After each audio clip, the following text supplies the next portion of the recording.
Benvenuti amici di Catalan TV e della Gazzetta Sarda per un nuovo appuntamento musicale e culturale alla Cantina Mazzotti di Giovanni Raga, su Mere, su padrone di questo luogo, per avere musica, toccare musica con Francesco Piu, bluesman che oggi regalerà un live one man band. Ciao Francesco. Ciao, E Bruno, grazie ciao a tutti. per essere qui con noi. Eccoci. Di che cosa ci farai emozionare, oltre che dell'aspetto musicale? Qual è l'anima blues? Dopo tutta questa carriera che sta andando così avanti, e devo dire veramente grandemente, cosa ci farai a festa? Ma oggi farò un po' un best of, insomma, una carrellata di brani che provengono dai miei dischi. Quindi nel frattempo ne ho fatto ufficiali 9 con qualche bootleg, quindi un po' di materiale ce l'abbiamo da proporre. E quindi nel frattempo sto anche lavorando anche a nuovi brani, però ancora non li proporrò perché sono ancora da sgrezzare, insomma. Perfetto. One Man Band, una condizione musicale che forse ti rappresenta maggiormente quando devi esprimerti sia con lo strumento che anche dal punto di vista musicale. O sbaglio? Questo significa che però hai anche, e noi lo sappiamo, ma lo vogliamo dire a coloro che eventualmente non dovessero saperlo, una carrellata di condizioni musicali di grande spessore con grandi artisti, grandi collaborazioni. Qualche nome lo farai, ce lo dirai magari, ma intanto dici cosa significa One Man Band per te. Ma One Man Band, insomma, arriva dalla tradizione del blues, quando si andava a suonare semplicemente con una chitarra acustica e si accompagnava la propria voce con la chitarra acustica e si faceva tutto un concerto in questa maniera. Io arrivo da quella tradizione, nel senso che comunque arrivo in realtà dalla chitarra elettrica, ma poi mi sono appassionato al blues delle origini, il Delta Blues, che è quello appunto degli one man band canonici come Robert Johnson, come Son House e tantissimi altri.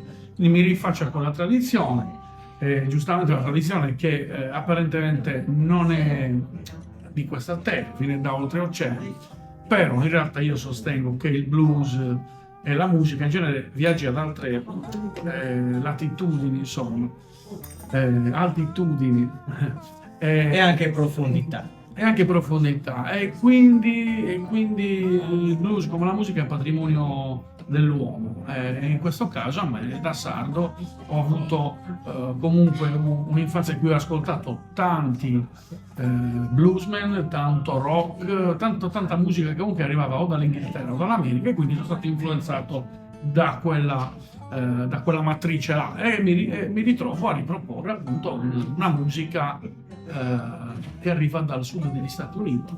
E dalle tue origini, non solo geografiche, sarde, ma dalle tue origini musicali, perché hai iniziato a fare blues veramente, indubbiamente, tra Narcao, festival, quindi parliamo di tanti anni fa, anche se sono ragazzo ancora, ti ha portato a confrontarti con artisti di spessore e di grande interesse musicale. Diciamo che sono stato molto fortunato anche per questa modalità one man band, che mi ha consentito di prendere degli angolini anche in palchi grossi, e quindi senza grandi problematiche ho potuto conoscere e condividere il palco con alcuni che erano appunto degli artisti che avevo ascoltato in gioventù. Diciamo qualche nome. Johnny Winter, John Mayall, Grandi nomi. Jimmy Vaughan, Eric Bibb, Tommy Emmanuel, Robert Cree. In ambito italiano? In ambito italiano ho collaborato per diversi anni, ma in realtà collaboro saltuariamente anche con Davide Van der Spross. Grande nome. Ho collaborato con Finardi.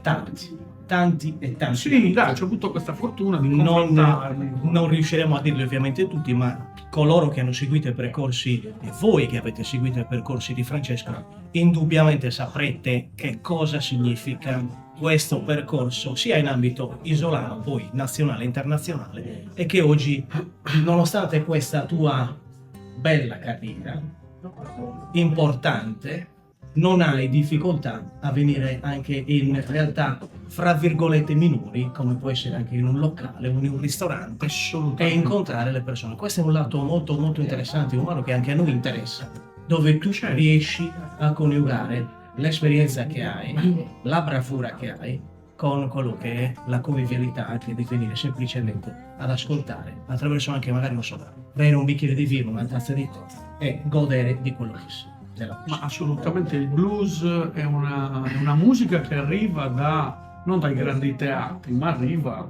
dai juke joint, arriva dai locali peggiori di Caracas, come si diceva. Quindi io sto molto bene a suonare nei locali, assolutamente mi piacciono tante dimensioni, dal palco grande, con platee, insomma, più vaste, ma anche la dimensione più intima che ti regala e ti permette di avere un altro tipo di approccio alla serata, ed è sempre un grande allenamento e una grande prova, tutto, sia il localino anche insomma, con 4 tavoli, per dire, no? È sempre una sfida, è un modo per imparare delle cose, insomma, non c'è mai niente di scontato. E quindi mi trovo molto a mio agio nei locali e in questo caso nella vineria. Sì, nella cantina Mazziotti, come vi abbiamo detto. Chiudiamo con qualcosa di un po' più corposo, parlando in effetti e effettivamente di un tuo album, dell'ultimo album per esempio. Qualcosa ce ne puoi dire, anche se molti di loro conosceranno e conoscono sicuramente. Che cosa si tratta, quanti pezzi, qual è l'effetto magari dominante per esempio, o nella tematica strumentale o nella tematica artistica, se non sto dicendo qualcosa di Allora, impertinente. l'ultimo album è del 2024 ed è stato un tributo a un amico sassarese con il quale ho fatto tanti chilometri a suonare, che era Samuele Marchisio, un fratello per me, Grande anima blues, grandissimo. Io Anima blues. ho imparato tantissimo da Samuele e penso poi abbiamo registrato io con la mia band esattamente 2 giorni dopo che lui se n'era andato. Quindi mi piace pensare che la sua anima è anche rimasta incisa in e quel. noi lo ricordiamo molto volentieri, Assolutamente. anzi indubbiamente lo ricordiamo perché ha dato un grande spessore non solo alla città, ma credo anche a un'intera isola, portando Assolutamente. veramente una grande vocalità e anche un grande Assolutamente. carattere. Assolutamente. Quindi un ricordo a lui fa da parte nostra di Catalan TV della Gazzetta. E quindi abbiamo fatto questo disco totalmente unplugged a casa del maestro Jim Solinas, con un piano a corda, violoncello, contrabbasso, io chitarre acustiche, beni, dobra, eccetera, e 4 coriste. Anche Gavino Riva ai cori. Grande nome anche lui, grande personaggio, grande musicista. Fondamentalmente, siccome stavo festeggiando i 20 anni di carriera nel frattempo, e quindi ho scelto 10 brani che mi hanno accompagnato in tutti questi viaggi dei 20 anni. È stato un tributo alla musica che mi ha influenzato. È in qualche modo un memoriale anche verso di lui, una memoria verso Assolutamente. un brano in particolare adesso ho anche un accenno, un qualcosa che ci vuole fare ascoltare, e restate con noi perché io andrò via da questa scena, quindi la prossima volta in cui ci vedremo per voi per la Gazzetta Sarda e Catalan TV, e vi lascio alle corde, al suono, all'emozione che Francesco Pio regalerà anche a noi.